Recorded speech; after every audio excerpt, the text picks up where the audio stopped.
تین کام آپ بالکل نہ کریں۔ اگر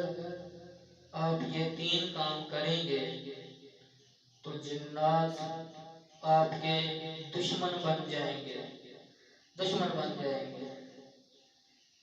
نمبر ایک، اگر آپ رات کو چل رہے ہیں اور آپ نے رات کی تاریکی میں دیکھا کہ سانپ جا رہا ہے، تو اگر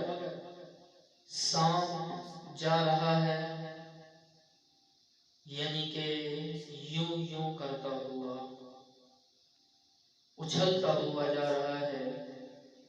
تو یہ سانپ ہے۔ یہ کیا ہے؟ یہ سانپ ہے جو اچھلتا ہوا جا رہا ہے۔ اور اگر آپ نے دیکھا کہ وہ سیدھا جا رہا ہے، بالکل سیدھا، سیدھی لائن میں، تو یہ جن ہوتا ہے۔ اگر آپ اس کو ماریں گے تو پھر گویا کہ آپ نے ان سے دشمنی موڑ لی ہے، دشمنی لے لی ہے۔ جو اچھلتا ہوا سانپ ہے یہ تو سانپ ہوا، اور جو سیدھا جا رہا ہے تو یہ سانپ نہیں ہوتا، یہ جن ہوتا ہے۔ اور اس کے بعد نمبر دو، اگر آپ رات کو جا رہے ہیں، راستے میں آپ نے کالی بلی دیکھی یا کالا کتا دیکھا یا کالا گدھا دیکھا یا کوئی کالا انسان مرد عورت دیکھا، تو اس سے آپ بالکل چھیڑ چھاڑ مت کریں۔ اگر انسان ہے کالی شکل میں یا کوئی عورت ہے بیٹھی ہوئی ہے اور رو رہی ہے تو اس سے بات مت کریں، کیونکہ یہ جنات ہوتے ہیں۔ تو اگر ان سے بات کریں گے تو گویا آپ نے دشمنی کو موڑ لیا، دشمنی موڑ لی ہے۔ ہاں، بعض لوگوں کو یہ کہتے ہوئے سنا کہ جب میں قبرستان سے شام کو جا رہا تھا، پیچھے سے آوازیں آ رہی تھی، پیچھے سے آوازیں آ رہی تھی، تو میں وہیں سے بھاگا۔ تو اگر وہ آوازیں دیں اور ان کو جواب دیا جائے تو گویا پھر اپنی خیر منائی جائے، پھر خیر نہیں ہے، تو پھر یہ مخلوق حاوی ہو جاتی ہے، پھر ان سے چھٹکارا مشکل پڑ جاتا ہے، مشکل پڑ جاتا ہے۔ تو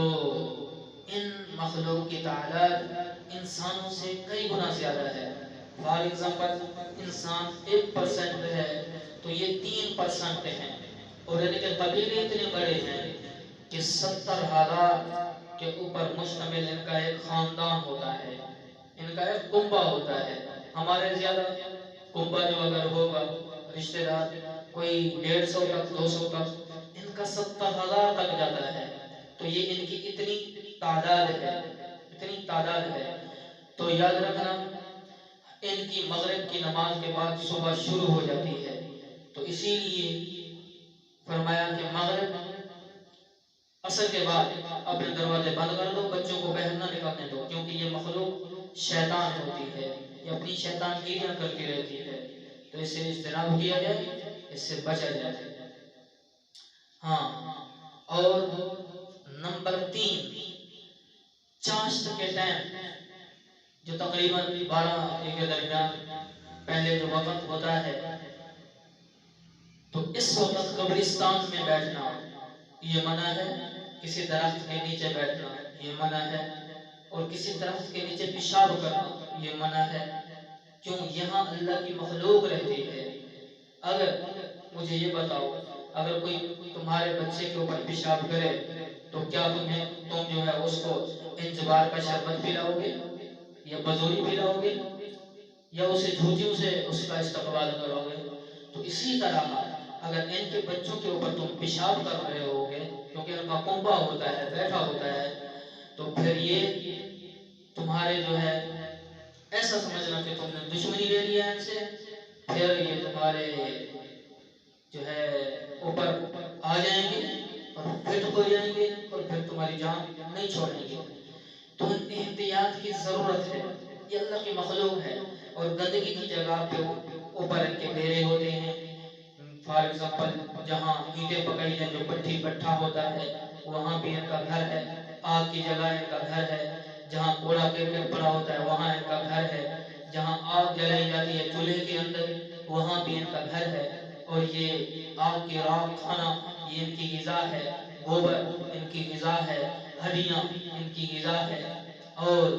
یہ درختوں کے نیچے بیٹھنا اور کوڑا کرکٹ والی جگہ بیٹھنا یہ ان کے گھر ہیں، ان کی غذائیں ہیں، اور وہاں پیشاب نہ کیا جائے، اور اگر مجبوری ہے واش روم نہیں ہے پیشاب نکلنے کو ہے تو پھر وہاں کھانسا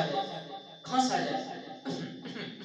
ایسے کیا جائے تاکہ وہ اللہ کی یوں کہا جائے کہ یہاں اگر کوئی اللہ کی مخلوق ہے تو یہاں سے چلی جائے تاکہ وہ یہاں سے چلے جائے تب پیشاب کیا جائے، تو ان چیزوں سے احتیاط کیا جائے۔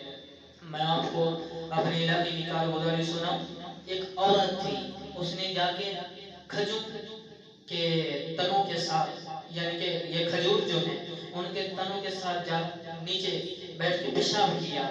پھر اس بیچاری کو جن چڑھا، پھر جن بھی بڑا تیز تھا تو اس نے جان نہیں چھوڑی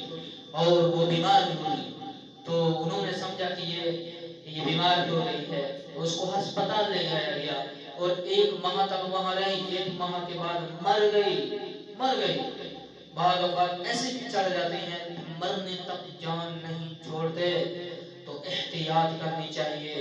طہارت کے ساتھ رہنا چاہیے، باوضو رہنا چاہیے، نماز پڑھنی چاہیے، قرآن کریم کی تلاوت کرنی چاہیے،